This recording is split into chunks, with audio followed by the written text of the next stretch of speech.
I still have some decorating I want to do, but it's basically it's together.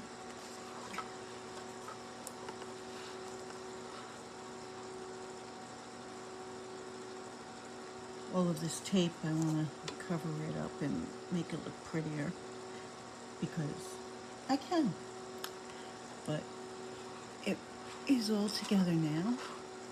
I don't think I'm going to put one more. I think I could fit one more, but I don't think I'm going to put one more because then if I want to lift it up, it'll just be in the way. But look at that. Isn't that cool? It just kind of like sits there. Love it. Yep. Lift, turn. Isn't that cool?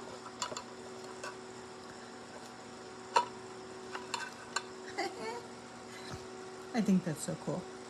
Anyway, yeah, happy with myself. But I think it'll be very useful for all those little things on my work table, like my foam tape, for example. Now I won't be like, where is it? And my glue dots. My glue dots can go in there too. I think this is going to work out really well. I don't know if one's going to be enough.